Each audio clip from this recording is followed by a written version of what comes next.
আল্লাহ রাব্বুল আলামিন বলেন, বান্দা তুমি আজকে বলো হাম হয়েছে, আজকে আজকে বলো মানা সাদ্দাকু, আমার চেয়ে কে শক্তিশালী আছে। একবার পিছনে তাকিয়ে দেখো, একবার চিন্তা করো বান্দা তোমার কি অবস্থান ছিল। আল্লাহ স্মরণ করে দিচ্ছে বান্দাকে, বান্দা তোমাকে যখন সৃষ্টি করা হয়েছে তোমার অবদানটা কি ছিল? এক ফোঁটা পচা রক্ত, এক ফোঁটা পচা রক্তে এমন অবস্থায় ছিল যেই সময় তোমার কোনো নাম পরিচয় ছিল না, কোন বংশের, তুমি দলা না কালা, তুমি কি শক্তিশালী হবে না দুর্বল হবে, এমন পরিচয় বহন করার মতো কোনো অবস্থা তোমার ভিতরে ছিল না। ছিল কিনা কথা বলেন? আমরা জন্মের পূর্বে আমরা ছিলাম বাবার পৃষ্ঠদেহে, পৃষ্ঠদেশের একটা অংশ, সেইখান থেকে নির্গত এক ফোঁটা পচা রক্ত মায়ের রেহেমের ভিতরে যাওয়ার পরে সেইখানে দীর্ঘদিন লড়াই যুদ্ধ করে হাজার লক্ষ কোটি শুকরানার মধ্য থেকে আল্লাহ রাব্বুল আলামিন আপনাকে আমাকে বাছাই করেছেন। কথা ঠিক কিনা?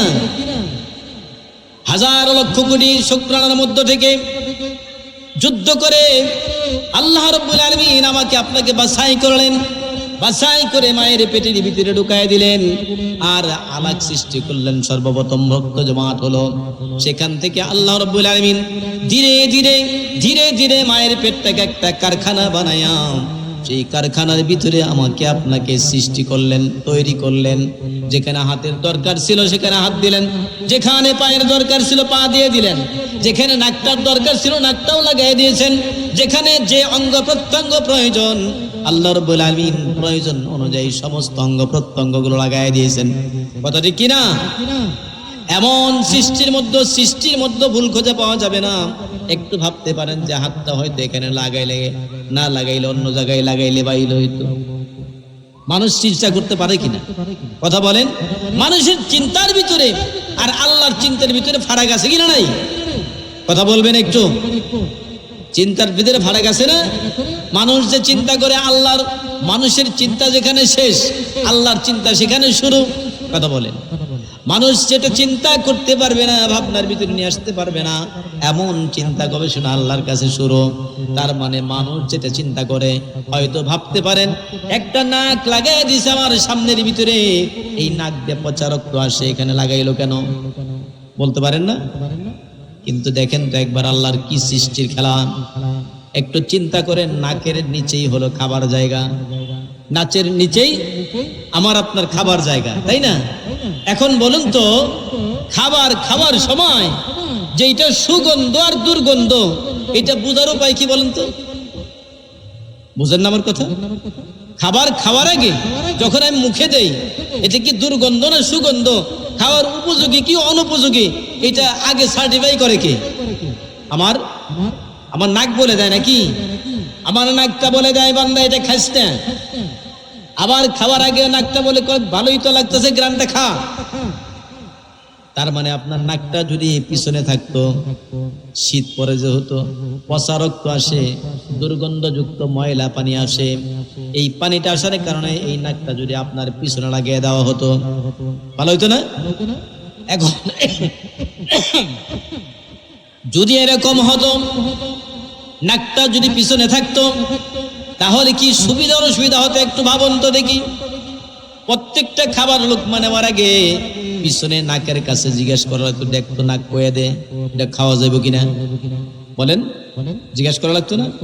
আল্লাহ রাব্বুল আলামিনের সৃষ্টির মধ্যে কি মজা দেখেন।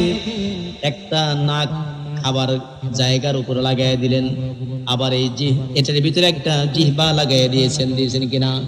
জিহ্বাটা কেমন জিনিস, কেমন বস্তু একবার চিন্তা করেছেন? ও দুনিয়ার মানুষ, চিন্তা করো আল্লাহর সৃষ্টি সম্পর্কে। তোমাকে কে সৃষ্টি করেছেন? জাকাহুমুল্লাহ, তিনি হলেন আল্লাহ। এই মজার সৃষ্টি কে করেছেন? একবার গবেষণা করো, একবার চিন্তা করে বলো তোমাকে কে এত সুন্দর করে সৃষ্টি করলো? তোমার সৌন্দর্য কোথা থেকে আসলো? একটা জিহ্বা লাগাই দিয়েছে দেখেন, একটা জিহ্বার ভিতরে হাজার রকমের খাদ্য গ্রহণ করলে স্বাদ বোঝা যায় কি বোঝা যায় না? কথা বলে। লবণ সাদা, চিনিও দেখতে সাদা, তাই না? লবণও সাদা, চিনিও দেখতে সাদা, দুটাই মুখে দিলেন, আপনার নির্ণয় করার ক্ষমতা নাই এটা চিনি না এটা লবণ যতক্ষণ না মুখে দিবেন। কথা বলেন, ক্ষমতা আছে? কোনটা চিনি আর কোনটা লবণ এটা নির্ণয় করার ক্ষমতা নাই। জিহ্বার মধ্যে লাগাইলেন একটু, আর বলে দিল এটা মিষ্টি আর এটা তিতা। জায়গা তো একটাই, নাকি বলেন? জায়গা তো একটাই, চেঞ্জ তো হয় নাই, ঘোরানো হয় নাই, কিছুই করা হয় নাই। তথাপিও এই জিহ্বার মাথায় একটু লাগাইলেন আর বললেন এটা তিতা, এটা মিষ্টি না, এটা লবণ, ফেলে দাও। আর একটা মিষ্টি লাগি মজা, এটা খাও। তার মানে একটা জিহ্বার ভিতরে হাজার রকমের সাধ্যে বান্দা তোমাকে সৃষ্টি করলো। এই সৃষ্টি করার পরে আল্লাহ বললেন, বান্দারে আমি তোরে বড় শখ করে আশা করে সৃষ্টি করলাম, সৃষ্টির সেরা বানাইলাম। কথা বলেন ঠিক কিনা? তুমি মাটির আদমকে যখন সৃষ্টি করিয়া ঘোষণা করিয়া দিলেন শ্রেষ্ঠ বলিয়া, তাই নূরের ফেরেশতা করে আদমকে সেজদা, তাই নূরের ফেরেশতা করে আদমকে সেজদা। সবার চেয়ে সম্মান দিলেন মাটির মানুষকে। আল্লাহু আল্লাহু তুমি জাল্লে জালালুহু, শেষ করা তো যায় না গে তোমার গুণগান। আল্লাহু আল্লাহু, কথা ঠিক কিনা? খালি তো আমরা গান শুনি, গানের ভিতরে অনেক ভালো ভালো গান আছে। কত সুন্দর করে সাজাইছেন এই গানটাকে। আল্লাহ রাব্বুল আলামিন মানুষকে সৃষ্টি করে সমস্ত মাখলুকাতের উপরে শ্রেষ্ঠত্ব দিয়ে ফেরেশতাদেরকে সিজদার হুকুম দিয়েছেন। আমি ওই আলোচনার মধ্যে যাব না।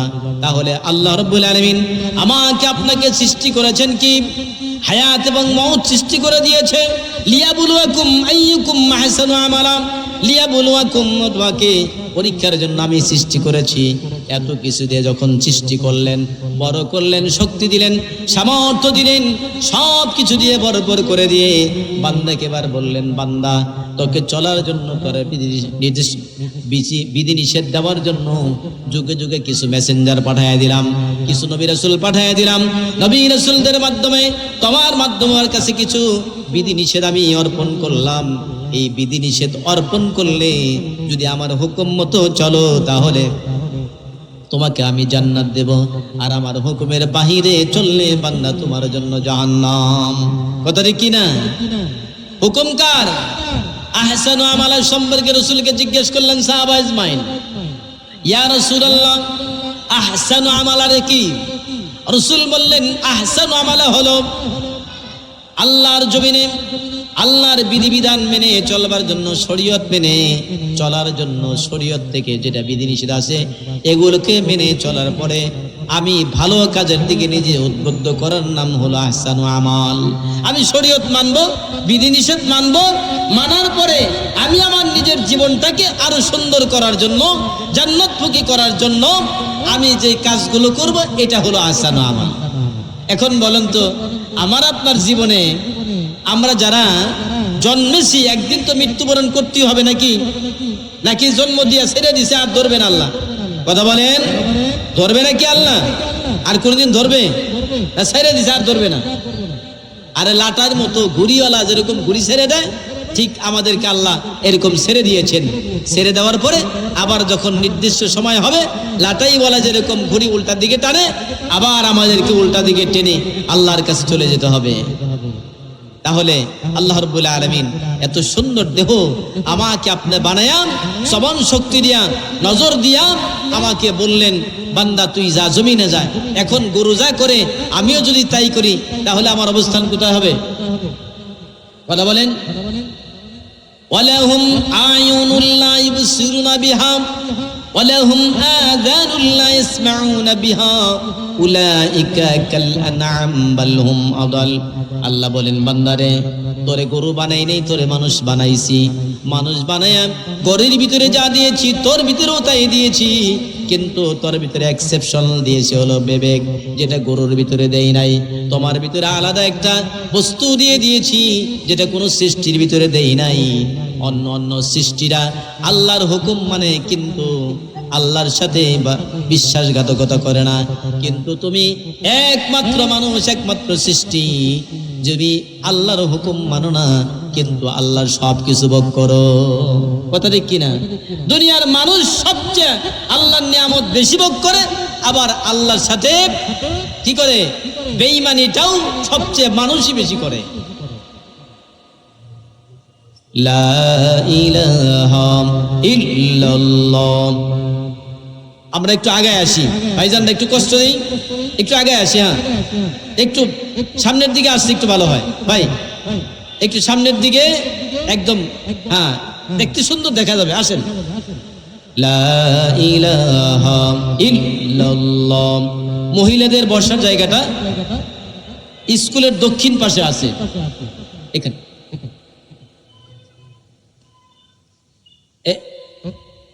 যারা মহিলা মা বোনেরা যারা আসছেন তারা স্কুলের দক্ষিণ পাশে চলে যান, এখানে আপনাদের জন্য আলাদা জায়গার ব্যবস্থা করা হয়েছে।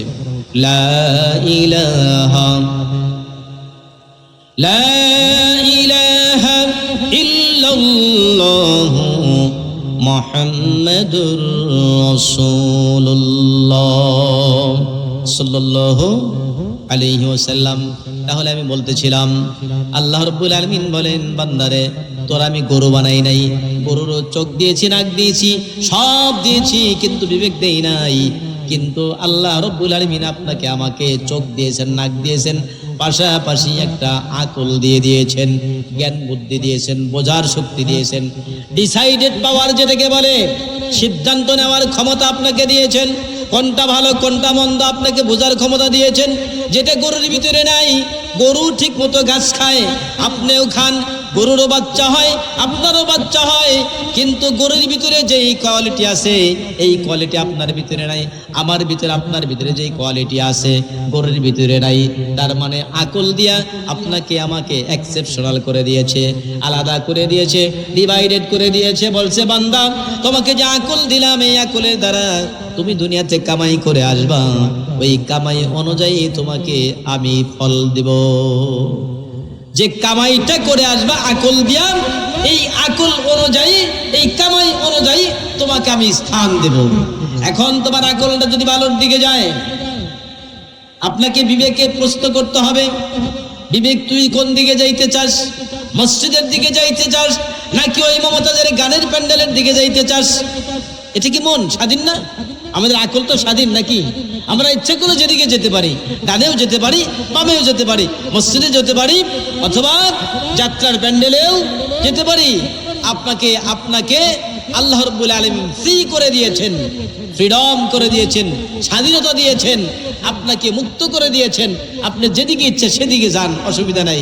কিন্তু ধরার তো সময় আছে নাকি? আছে না? সময় আছে নাকি? আল্লাহ রাব্বুল আলামিন বলেন, বান্দা তোরে আমি যে জ্ঞান দিলাম, কোরআনে কারীমের মধ্যে বলেন আল্লাহ, ওয়ালাহুম আয়ুনুল লা ইবসিরুনা বিহা, তাদের চোখ আছে কিন্তু চোখ দ্বারা ভালো কিছু দেখে না। কি দেখেন না? আমরা চোখ দ্বারা কি ভালো দেখি না? চোখ দেখার জন্য দেওয়া হয়েছে কোরআনে কারীম, আল্লাহর বিধিবিধান দেওয়া হয়েছে, আল্লাহর নিয়ামত রাজি দেখার জন্য ব্যবস্থা করে দিয়েছেন। আমি আল্লাহর নিয়ামত রাজি দেখি, আল্লাহর বিধিবিধান মেনে চলার চেষ্টা করি না, আল্লাহর বিধিবিধান খুলে দেখি না কোনটা হক আর কোনটা বাতিল, কোনটা করলে আমি পুণ্যবান হব, কোনটা করলে জাহান্নামবাসী হব, এটা আমি আপনি চিন্তা করে চলি না। না চিন্তা করার কারণে আমার আপনার অবস্থানটা হয়ে গরুর মতোই, নাকি বলেন? একটু আগেই বলছি না যে কদু গাছে কদু মুখ দিতে আর দ্বিধাবোধ করে না। কারণ হলো কি, আর কন্ট্রোলিং পাওয়ার নাই। জ্ঞান শক্তি আছে, আর শরীরে শক্তি আছে, কিন্তু কন্ট্রোলিং পাওয়ার না থাকার কারণে ও বোঝে না কোন জায়গায় মুখ দিলে ক্ষতি হবে, কোনটা করলে লাভ হবে। কিন্তু মানুষ কিন্তু আমরা সব বুঝি, বুঝি কি বুঝি না? মানুষ কিন্তু আমরা সব বুঝি, কোনটা ভালো কোনটা মন্দ, কিন্তু করতে গিয়া শয়তানের পারবি করতে করতে আমাদের দেহটাকে জাহান্নামমুখী বানিয়ে নিয়েছি। শয়তান তো আমাদের বন্ধু না শত্রু? কথা বলেন, শত্রু না বন্ধু? আল্লাহ বলছেন হলো প্রকাশ্য শত্রু। শয়তান কি? আল্লাহ বলছে হলো প্রকাশ্য শত্রু। মানুষ দুনিয়ার সব মানুষের ভাই ভাইয়ের বিরুদ্ধে, যদি কোনো চক্রান্ত করে কেউ বুঝতে পারে না, স্বামী স্ত্রীর বিরুদ্ধে চক্রান্ত করলে বুঝতে পারে না, স্ত্রী স্বামীর বিরুদ্ধে চক্রান্ত করলে বুঝতে পারে না, বাবা মায়ের বিরুদ্ধে চক্রান্ত করলে বুঝতে পারে না। কিন্তু আল্লাহ রাব্বুল আলামিন একজন চক্রান্তকারী সম্পর্কে আমাদেরকে ওয়াকিফাল করে দিয়েছে, বলছে বান্দা ও কিন্তু তোরে জাহান্নামে নিবে, ও তোর শত্রু। এই শত্রু সম্পর্কে আল্লাহ রাব্বুল আলামিন আমাকে আপনাকে অনেক আগেই হুঁশিয়ার করছে। কথা বলেন ঠিক কিনা? বলছে যে ও কিন্তু তোর একেবারে প্রকাশ্য শত্রু, অতএব প্রকাশ্য শত্রু থেকে বাঁচার জন্য তোমাকে আমি আল্লাহ রাব্বুল আলামিন বিধিবিধান দিলাম। এই বিধিবিধান অনুযায়ী তুমি জীবন যাপন করো, দেখো যে এই শয়তান তোমার কাছে আসতে পারবে না। কিন্তু শয়তান কিছু কাছে আসে না, কিন্তু দূর থেকে আমাদেরকে দুনিয়ার লোভ দেখায়, লালসা দেখায়, বস্তু দেখায়, বড় বড় বিল্ডিং দেখায়, মানব দেখায়, সুখ শান্তি দেখায়, বলে এখানে আসলেই সুখ পাবি। কথা বলেন ঠিক কিনা? এখানে আসলেই সুখ পাওয়া যাবে। আল্লাহ রাব্বুল আলামিন বলেন দুনিয়ার কাফির মুশরিক বেঈমানেরা এই সুখগুলা কেমন ভাবে দেখে, দূর থেকে শয়তান তাদেরকে প্রলুব্ধ করে দেখায় যে এখানে এত সুন্দর জিনিস আছে, এত সুন্দর বস্তু আছে, এই সুন্দর বস্তুগুলো তুমি এখানে আসলেই পাবা। আর কাফির মুশরিক বেঈমানেরা সেখানে দৌড়ায় যায়।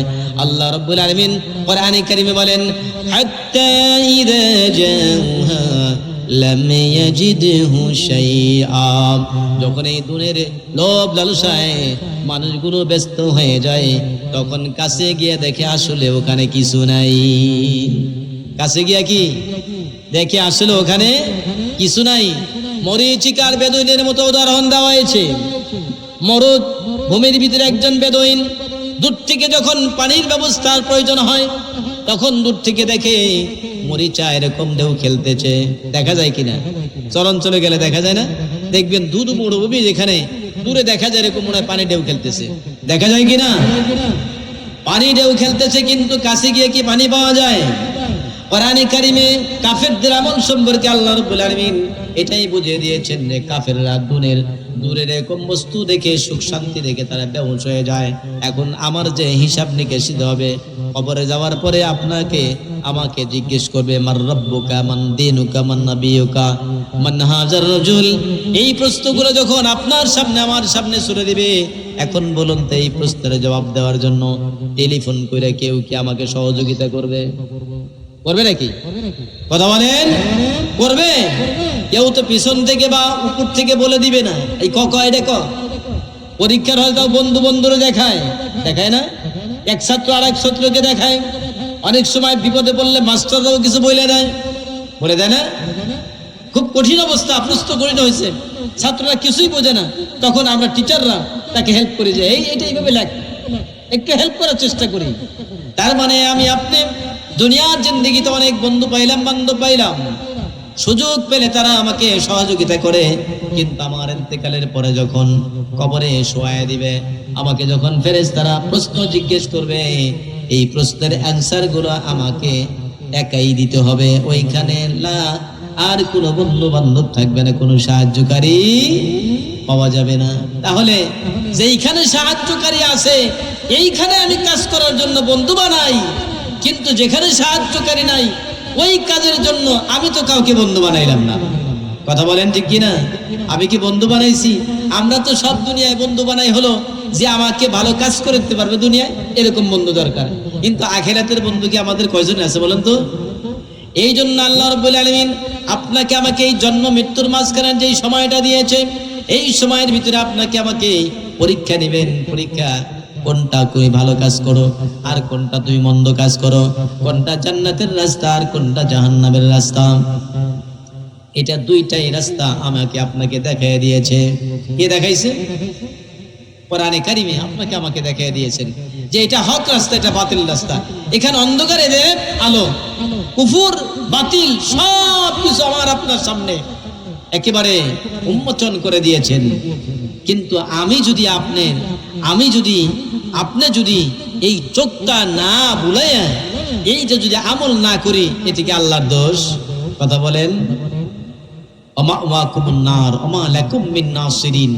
যখন এই লোকেরা ওই কবরে গিয়া কোনো প্রশ্নের অ্যান্সার দিতে পারবে না, কোনো প্রশ্নের আনসার দিতে পারবে না, বলবে লাদ্রি লাদ্রি লাদ্রি, আমি তো এগুলো জানি না, এগুলো জানি না, এগুলো বলতে পারবো না।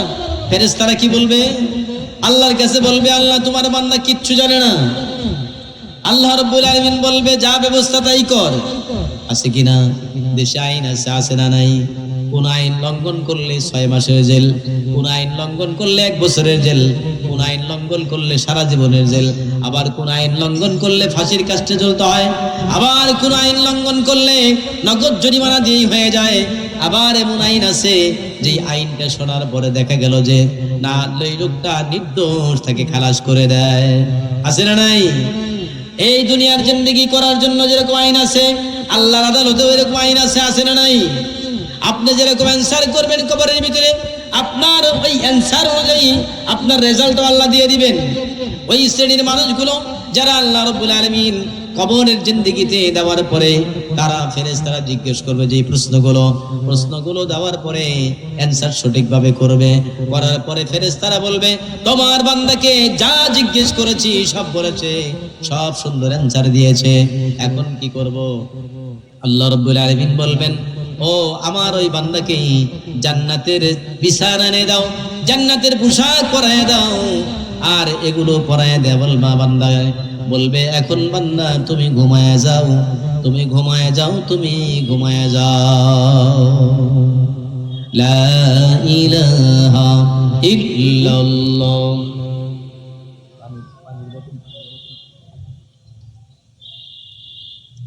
লা ইলাহা ইল্লাল্লাহ।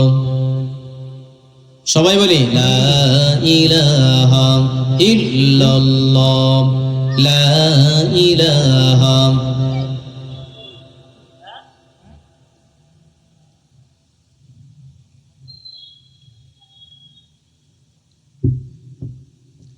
লা ইলাহা ইল্লাল্লাহ, লা ইলাহা ইল্লাল্লাহ, লা ইলাহা ইল্লাল্লাহ।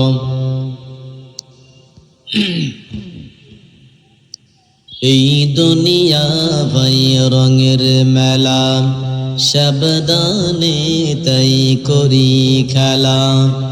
এই দুনিয়া ভাই রঙের মেলা, সাবধানে তাই করি খেলা। অগ্নি কুণ্ডে ঢঙ্কর বাজে, ইব্রাহিম খলিলুল্লাহ। লা ইলাহা ইল্লাল্লাহ, লা ইলাহা ইল্লাল্লাহ, লা ইলাহা ইল্লাল্লাহ, লা ইলাহা ইল্লাল্লাহ, মুহাম্মাদুর রাসূলুল্লাহ সাল্লাল্লাহু আলাইহি ওয়াসাল্লাম। তাহলে আমি যেটা বলতেছিলাম আপনাদের সামনে যে আল্লাহ রাব্বুল আলামিন আপনাকে আমাকে জমিনে পাঠাইছে কিসের জন্য? ছোট্ট একটা পরীক্ষার জন্য। আল্লাহ তো জান্নাতের ভিতরে দিয়েছিলেন না আমাদেরকে, কথা বলেন। আদম আলাইহিস সালামকে সৃষ্টি করে কোথায় দিয়েছিলেন? জান্নাতের ভিতরে, তো নাকি? জান্নাতের ভিতরে যদি এমনি এমনি দিয়ে দিত তাহলে কি ভালো মন্দ বোঝা যাইত? কথা বলেন। সৃষ্টির আগে কি বলছে জানেন? সৃষ্টির আগে আল্লাহ বলছেন, ইদ ক্বালা রাব্বুকা লিল মালাইকাতি ইন্নী জাইলুন ফিল আরদি খলিফা। আমি দুনিয়াতে খলিফা প্রেরণ করব। ফেরেশতাদেরকে বলছে কিসের জন্য? আল্লাহ কি বলছে আপনাকে জান্নাতে রাখবে? কি বলছে নাকি? সৃষ্টি করার পরে জান্নাতে রাখবে এটা বলে নাই, বলছে আমি দুনিয়ার জন্য পাঠাইলাম। আল্লাহ রাব্বুল আলামিন জান্নাতে পাঠায় দিয়ে আমাকে আপনাকে ওইখানে একটা পরীক্ষা নিছে ছোটখাটো, জান্নাতের ভিতরে পাঠায় দিয়া বলছে, ও আদম এবং হাওয়া তোমাদের জন্য সব বরাদ্দ করে দিলাম, একটা জিনিস নিষেধ করলাম, কি? যে তোমরা ওই নির্দিষ্ট গাছের কাছে যাইও না। একটা গাছ দেখাই দিয়েছে, বলছে এই গাছের নিকটে যায় না, জান্নাতের ভিতরে যা আছে সব তোমাদের জন্য একেবারে খাস করে দিলাম, বরাদ্দ করে দিলাম, ফ্রি করে দিলাম, কিন্তু নির্দিষ্ট একটা গাছ দেখায় বলছে এইটার কাছে যাইও না। আচ্ছা বলেন তো, এটা কি পরীক্ষা? কি পরীক্ষা না? কথা বলেন, এটা একটা পরীক্ষা না? আল্লাহ রাব্বুল আলামিন আমাকে শুধু দুনিয়ার মধ্যে পরীক্ষায় ফেলে নাই, আমরা জান্নাতের ভিতরে একটা পরীক্ষা দিয়া পাস করতে পারি নাই, বিদায় জানিয়ে আসছি। আবার ব্যবস্থা করে দিয়েছেন, বলছেন জান্নাত তোমাদের পুনর ঠিকানা, তোমরা এখানে আসতে পারবা, অসুবিধা নাই। একটা কন্ডিশন দিয়ে দিলাম, নির্দিষ্ট সময়ে তোমরা দুনিয়ার জিন্দেগি করবা, ওইখানে তোমাদের জন্য খাদ্য পানীয় যা প্রয়োজন সব কিছু দিয়ে আমি ভরপুর করে দিব, সমস্ত নিয়ামত দিয়ে ভরপুর করে দিব। আর পাশাপাশি তোমাদের হেদায়েতের জন্য হেদায়েতের বাণী দিব, এই বাণীগুলো শোনানোর জন্য নির্দিষ্ট পরিমাণ একটা মানুষও দেব। এই মানুষগুলো তোমাদের হেদায়েতের বাণী শোনাবে, আর হেদায়েতের বাণী শোনার পরে তোমরা তাদের কথা মতো যারা জীবন যাপন করবা, তাদের জন্য আল্লাহর জান্নাত, আমার জান্নাত আছে। আর তাদের কথার বাহিরে যারা যাইবা, তাদের জন্য আছে আল্লাহর জাহান্নাম। কথা বলেন ঠিক কিনা? আছে না? নবী রাসূল আসছে কিনা? এমন কোন জাতিকে আল্লাহ বিপদে ফেলায় নাই ওই জাতিকে সাবধান করার আগে। প্রত্যেকটা পৃথিবীতে যত জাতি এসেছে সমস্ত জাতিকে আগে সাবধান করেছে, কুপকাত করার আগে আগে সাবধান করেছে। দুনিয়াতে এরকম আদ সামুদ জাতি ধ্বংস হয়ে গেছে না? কথা বলে না, হয়েছে কিনা? কিসের জন্য ধ্বংস হয়েছে? আল্লাহর নাফরমানি করতে করতে এমন অবস্থা হয়েছে যে আল্লাহ সমূলে ধ্বংস করে দিয়েছেন। আল্লাহর নবী নূহ আলাইহিস সালামকে 950 বছর হায়াত দিলেন, 930 বছর পর্যন্ত দিনের দাওয়াত দিয়ে মাত্র 70 থেকে 75 অথবা 78 জন শাগরিদ পেয়েছেন, সাহাবী পেয়েছেন। এই সাহাবী করতে পেরেছেন। সর্বশেষ অবস্থায় এমন অবস্থা হলো যে ওই জাতিকার কোনোভাবেই যখন ঠিক করতে পারলেন না, তখন আল্লাহর কাছে দোয়া করলেন, রব্বি লা তাজার আলাল আরদি মিনাল কাফিরিনা দাইয়ারা। হে আল্লাহ, এমন জাতিকে আমি আর দেখতে চাই না, এই জাতিকে তুমি দুনিয়ার থেকে নির্বংশ করে দাও। দোয়া করছে পয়গম্বর, পয়গম্বর দোয়া করছে, এই জাতিকে আর দেখতে চাই না। যুগে যুগে যত জাতি ধ্বংস হয়েছে, প্রত্যেকটা জাতি ধ্বংসের আগেই তাদেরকে বিভিন্নভাবে সাবধান করেছেন, আল্লাহকে মানো, দ্বীন মানো, নবী রাসূল মানো, সৎ কথা মানো, সত্য পথে চলো। কিন্তু যখন কোন অবস্থাতেই তারা ঠিক হয় নাই, তখন দুনিয়া থেকে সমূলে ধ্বংস করে দিয়েছেন। কিন্তু আজকের জামানায় আমরা শেষ জামানার উম্মত হয়ে দুনিয়ায় আসতে পেরে খুশি না বেজার? বলুন তো, খুশি না বেজার? খুশি হয়েছি না বেজার হয়েছি? আরে আমরা শেষ জামানার উম্মত বলেই বর্তমানে আমাদের ভিতরে যে কৃষ্টি কালচার দেখা দিয়েছে, আমাদের চরিত্রের যে অবস্থা দাঁড়িয়েছে, যদি আমরা শেষ জামানার উম্মত না হতাম, আল্লাহ কখন যেন এই দুনিয়ায় উৎপাদন করে ধ্বংস করে দিত। আল্লাহ পাকের মেহেরবানি যে আমরা শেষ নবীর উম্মত, আল্লাহ বরকত দিয়েছেন আমাদেরকে। এই জন্য আমাদের যে বর্তমান যে চরিত্র হয়েছে, যে অবস্থায় আমরা আছি, আমরা সেই জাহেলিয়া যুগকে ছাড়িয়ে গিয়েছি। কথা ঠিক কিনা বলেন? জাহেলিয়া যুগে ওই অবস্থা ছিল না। বর্তমান প্রেক্ষাপট আমাদের বাংলাদেশে বা ওরা ওয়ার্ল্ডের ভিতরে যা হয়েছে, গাজার দিকে তাকিয়ে দেখেন, ওখানে কি মানুষ বসবাস করে না? গাজার দিকে তাকিয়ে দেখেন, ফিলিস্তিনের দিকে তাকিয়ে দেখেন যে মানুষগুলাকে কেমন করে ধ্বংস করছে, কেমন করে মারতেছে। একটা মানুষ মারা মানে পাখির চেয়েও এরা কম দামি হয়ে গেছে। একটা পাখিকে গুলি করতেও মানুষের কলিজায় কাঁপে, হাইরে একটা পাখি মেরে ফেলবো। কিন্তু বর্তমান মানুষকে যে খুন করে, হত্যা করে, এটার চেয়েও আরো সহজ হয়ে গেছে। মানুষকে খুন করা মুরগি জবার চেয়েও সহজ হয়ে গেছে এখন। আপনি দেখবেন, প্রতিদিন নেট খুলবেন, দেখবেন, চোখ দেখবেন যে সন্তান মাকে হত্যা করছে, বাবা সন্তানকে হত্যা করছে কিনা? 2 দিন আগের ঘটনা ফরিদপুরে দেখলাম আমি, যে একটা ছেলে ইন্টারনেটে জুয়া খেলতে গিয়ে টাকার অভাবে পড়ে বাবা মাকে বলছে টাকা দাও, দেয় নাই। রাত্রে বাবা মা 2 জনকে জবাই করে ওই ঘরের ভিতরে গর্ত করে ওখানে পুঁতে রেখে চলে গেছে। আমার ভাইয়েরা, বাবারা, তার মানে আমরা কোন অবস্থায় আছি বুঝতে বাকি আছে? আর এই জন্য সব মন্ত্র তন্ত্র বাদ দিয়ে কোরআনের পথে চলে আসুন। কোথায় আসতে হবে? সব মন্ত্রতন্ত্র বাদ দিয়ে এক ভাবে কোরআনের পথে চলে আসুন। দুনিয়ার কোন হিসাবের ভিতরে, কোন মতবাদের ভিতরে শান্তি নাই, শান্তি আছে কোরআনে কারিমের দিকে। আল্লাহ তাআলা আমাদের সকলকে কোরআনে কারিমের ছায়াতলে আসবার তৌফিক দান করুন। সকলে বলি আমিন। আর আল্লাহ রাব্বুল আলামিন আপনাকে আমাকে যে কারণে দুনিয়ায় পাঠাইছে পরীক্ষা দেওয়ার জন্য, এই পরীক্ষায় কিছু লেখার জন্য নেক আমল করি। আল্লাহ তৌফিক দান করুন। সকলে বলি আমিন।